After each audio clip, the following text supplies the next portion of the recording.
Eto na nga yung sunod, natataranta na sila. O, pagkatapos nilang ipatanggal yung witness ng NBI, eto naman mga kababayan, dito ako natatawa kanina. Hindi pa tapos itong defense ni Sara, no grounds for objection. Ito mga kababayan. Pakinggan natin alam nyo, totoo lang nilalaro nila eh. Alam nyo, yung ginawa nung Ninarbasa, parang ano lang parang naglalaro ng Holland. Alam mo yung, pag hindi ka nakatama, putang ina mo, ako na dapat yun eh. Di ba, tignan mo, hindi na tama tignan mo, putang ina Tapos, syempre, hindi na niya natama, hindi na siya ang titira. Yung kalaban naman niya ang titira, hindi pa nakatira yung kalaban, umalis ka dyan, ako muna. Hindi pa tapos yung salita, objection, your honor, please. The council will now hear the objection and or comments, if any, of the council correspondent to the offer made by council for the fourth. Parang si Alan Cayetano lang kapon ba? Hindi pa tapos inuminit ni Ping Lacson si Chis Escudero. Objection, Mr. President. Objection. May karapatan na object. Hindi, tapusin mo muna hindi pa nga in-accept nagsalita ka ni. Nakakabuisit yung ganun, di ba? Mga kababayan, alam nyo, delaying tactic to ginagawa nila Your Honor, may we move for the exclusion of Tataranta Agent na Canilong for being not previously attached to the Cebalya and Cabrera complaints, as well as exclusion on the ground that he was not included in the articles of impeachment transmitted to the Senate Impeachment Court. Can I respond to that, Your Honor, please? Counsel for prosecutor may do so. Mga kababayan, in this stage of the proceedings, the prosecution is about to Evan, ano yung dahilan ng defense team? Bakit ilang beses nilang tinutulan yung pagtatanong ng prosecution? Di ba? Puro objection Ayon sa abogado mula sa defense team, misleading o kaya leading yung mga tanong na ibinabato ng prosecution dito sa ipiniresenta nilang witness sa pangalawang araw ng impeachment trial ni Vice. Paano maging misleading? Kaya daw lagi silang objection. Kasi misleading daw, wala daw katotohanan. Putang ina, kahit tayong sambayan ng Pilipino, pwede tayo mag-witness dyan, napanood natin yan Like po tayo mga kababayan. Totoo lang yung sinasabi ng kampo ni Sarang misleading ang witness ng NBI, putang ina, kung pwede lang tayong pumasok doon, mga Pilipino sa Senado at mag-witness, no? Dapat ito, sa totoo lang mga kababayan, baguhin na dapat ng konstitusyon na kapag ganito may open hearing, magbabasa din sana ng comment ang mga taga-Senado para makita at tatanungin natin yung mga nanunood doon sa loob ng plenaryo kung napanood nyo ba yan. Totoo ba na sinabi ni Sara yan? Kasi kawawa yung witness, mga kababayan. Nahulog ang witness sinungaling. Nahulog ang witness peke ang dalang dokumento. Pero sa totoo lang mga kababayan, pwede tayong lahat ang magdestigo laban kay Sara kasi napanood natin yan. At kahit sa ang social media mo tignan, makikita yung mukha ni Sara, yung putang ina ninyong lahat. Huwag kang mag-alala, ma'am. Kahit nga ngayon, anytime anytime, any hour, any minute, any day, any month, any year, pwede mong i-search yung sinabi ni Sara. Ayan patayin si BBM. Ito mga kababayan, Sara Duterte. Lalabas yan Diyos ko, i-search mo lang Another version warn. Huwag kang mag-alala, ma'am, sa security ko. Kasi may kinausap na ako na tao. Sinabi ko sa kanya, kapag pinatay ako, patayin mo si BBM, si Lisa Araneta, at si Martin Romales. No joke. No joke. Diba? Paano sasabihin ng defense ni Sara na misleading? Walang katotohanan. Alam nyo, dapat dito sa gagawin dito, at totoo lang, dapat i-citizen's arrest na yan si Sara sa ginagawa niya. Tayong Pilipino, nilinlang na talaga niya. Biruin nyo, maghanda ka ng 16 na abogado at merong witness na magsabing totoo ang sinabi niya. Tapos, ang sabihin ng defense niya, hindi totoo, misleading. Putang ina, ano akala niya sa atin? Bulag. Kaya ngayon mga kababayan, mag-isip-isip na kayo. Hahayaan nyo ba na tayo mismo na nagpapasahod sa kanya, nililin lang niya? Hahayaan nyo ba na ang isang taong sinungaling, manlulokot, manlilinlang, maging presidente ng Pilipinas? Kita niyo? Kayong mga abogado ni Sara, makonsensya naman kayo. Panindigan ang gamitin nyo, hindi yung binayad ni Sara sa inyo. Ang pera nakikita sa loob ng ilang taon ninyong panunungkulan bilang lawyer. Pero yung dignidad, hindi. Alam niyo, napanood nyo yan eh. Bago kayo naging lawyer ni Sara, napanood nyo yan. Tapos ngayon sabihin nyo, hindi totoo. Nakakapanggigil kayo. Pera lang yan. Huwag kayong magpapakilala sa pera. Isipin ninyo, yung mga sumusunod na henerasyon ninyo, anak, apo, apo sa tuhod, apo sa kuko, apo sa ingron, kaapu-apuhan ninyo, na magkaroon tayo ng presidente, hindi matatapos ang paghihirap ng Pilipino, hindi matatapos ang korupsyon sa Pilipinas, kung kayo mismo mga abogado, tinutolerate ninyo at sabihin yung sinungaling ang witness. Makonsensya naman kayo. Pera lang yan. Magkano ba binayad ni Sara para ganyan? Gawin ninyong sinungaling. Lahat naman tayo nakapanood eh. Lahat tayo naksaksihan natin yan. Tapos ihaharap ninyo dyan, sabihin nyo, misleading. Vice President Sara Duterte.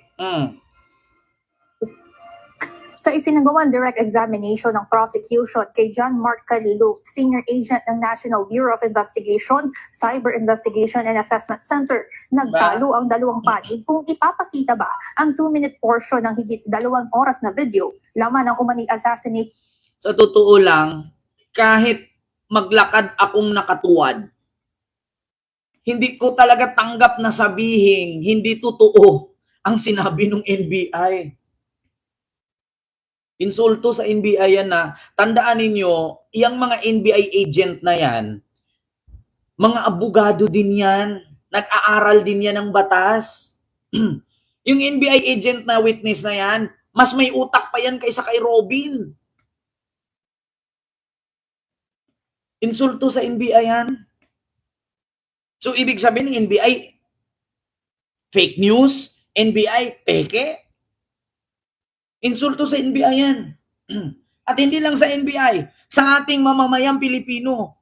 Hindi pa naman tayo nag-amnesia ni minsan hindi tayo uminom ng 1 galong anesthesia ng 300cc ang bayal. Diba? Diyos ko, mga kababayan, hindi pa naman siguro nag-ulan ng bato na tatamaan yung mga ulo natin. At nakalimutan natin na sinabi ni Sara yan. Hindi naman siguro maipasinungaling natin na lahat ng bidyong pagbabanta ni Sara at yung sabi niyang imagining cutting his head kay PBBM, nasa social media yan, anytime pwede mong i-search yan. Bakit ganun? Makonsensya naman kayo, mga lawyer ni Sara, oy. Alam namin, dipinsahan nyo yung kliyente ninyo. Pero imagine ninyo, sa ngayon, syempre bayad kayo eh. Abogado kayo eh. Binayaran. Hindi naman po pwedeng libre yan. Oh. Binayaran kayo ni Sara, ginampanan nyo ang kliyente ninyo.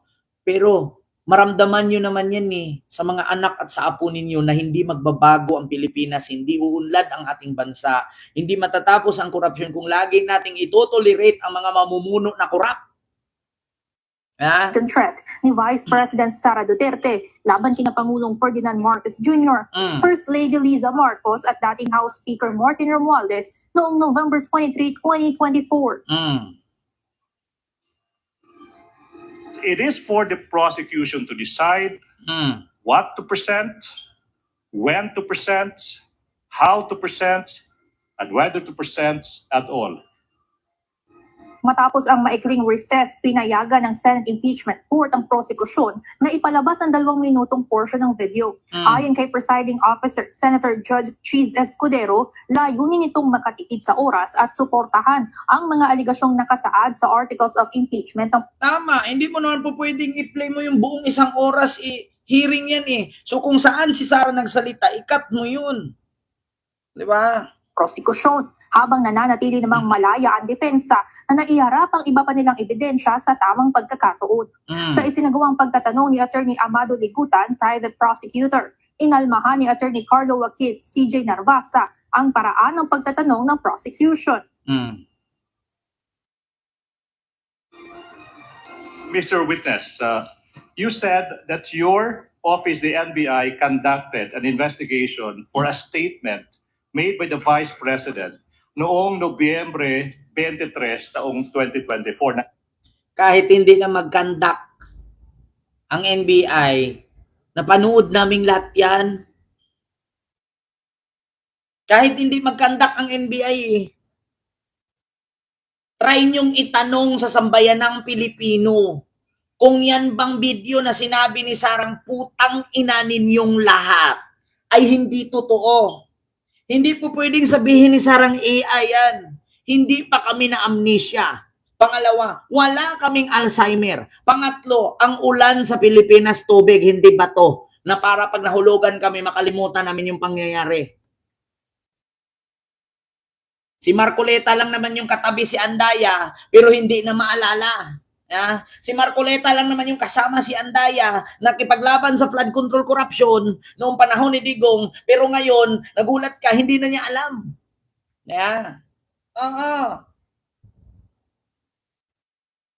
Ay nako, ganun yun mga kababayan.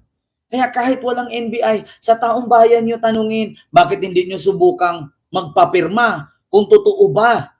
At saka, bukod sa NBI, maraming tao sa loob ng Senado. Bakit hindi nyo subukang tanungin yung mga tao na nakapalibot dyan? Kung totoo bang nagbanta si Sara at sinabi ni Sara live yan? Live yan eh. Alala mo yun. No, natataranta. Objection, Your Honor. What is the basis of the objection? Your Honor, it's leading. Your Honor, please, if I may, Your Honor, please. You remember. Leading, Your Honor. If I may, Your Honor, please, I'm just giving into what the defense wants. The record will bear me out. This witness mentioned so many times over that he investigated the statement of the Vice President uttering that she already contracted a person. The whole nation is listening. Yes, Your tama yan. Tama talaga yan, Atty. Ligutan. The whole nation is watching and listening at the time when the Vice President, the useless Vice President of all time in the Philippine history, na sinabi niya yan. Yes. So many words leading. Ilang beses na na-overrule ang objection ni Atty. Narvasa dahil ayon sa korte, ang mga tanong ng prosekusyon ay upang i-profound lamang ang pinag-uusapan. Ilang beses ring inulit ng prosekusyon ang kanilang tanong. Objection na Did naman. she utter that she already contracted a person to kill Tama. the President, the First Lady? Sinabi niya yan eh, huwag kang mag-alala, ma'am. May nakausap na akong tao. So, ibig sabihin, bago pa man siya mapatay, may nakakontrata na siya. Huwag kang mag-alala, ma'am. May nakausap na akong tao. Kapag ako namatay, patayin niya. So, ibig sabihin, hindi pa nangyari yung pag-away nila ni BBM, meron na siyang assassin hired. Plano na niya yan.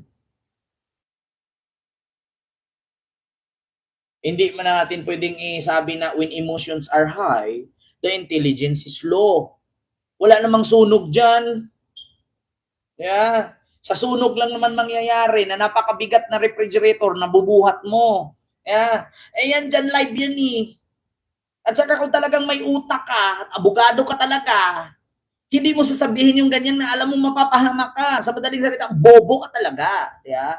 Sorry to say that word pero totoo talaga. Diba? Kung may pinag-aralan kang tao, hindi mo sasabihin dire-diretso yan. Alam mo sa sarili mo, you are a lawyer. Alam mo ang consequences when time sa magsalita ka ng ganun. Diba? Or else, wala ka talagang utak. Mababa talagang IQ mo. Diba?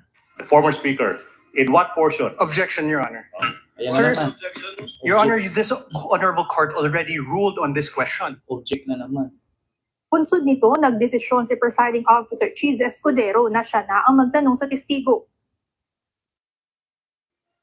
Do you know if at all the timestamp that pertains to any statements made by the Vice President pertaining to any of the allegations in the articles of impeachment, particularly Article 4, the subject matter of this case, in relation to alleged threats made by her in that video? Yes, Your Honor, but may I refer to my investigator's note, Your Honor? You may do so. Binigay ng witness ang mismong timestamp kung saan umano'y binanggit ang naturang pahayag. Ayon sa witness, ito ang video na ginamit sa open source investigation kung saan may iba pang video si VP Duterte na kabilang sa inilahad sa impeachment trial ng prosekusyon. Partikular na ang iba pang pahayag ng Vice Presidente laban sa Pangulo na inimbestigahan din ng NBI. Oh, di ba? Yun ang mali kasi nag-focus lang sila dun sa wag ka mag-alala, ma'am. May nakausap na ako. O hindi nila inisip na imagining cutting his head. O hindi kasi nila yun isinali. O ayun, nga. Kaya object na ng object. Object na ng object. O si boy object. Yung isa naman, si girl walk out. Yung isa si boy object. Tsaka yung isa naman si boy laptop. Dapat pangalanan natin, boy object, boy girl walk out, yung isa si boy laptop. May mga ano na sila, may mga trademark na. Si boy laptop, binato ng laptop. si girl walk out. Baka naman kasi iihi lang. Si boy object, 'di ba? Objection, Your Honor, object. Ay nako. Oh, so yun lang po ha, mga kababayan. Maraming salamat po no sa inyong lahat.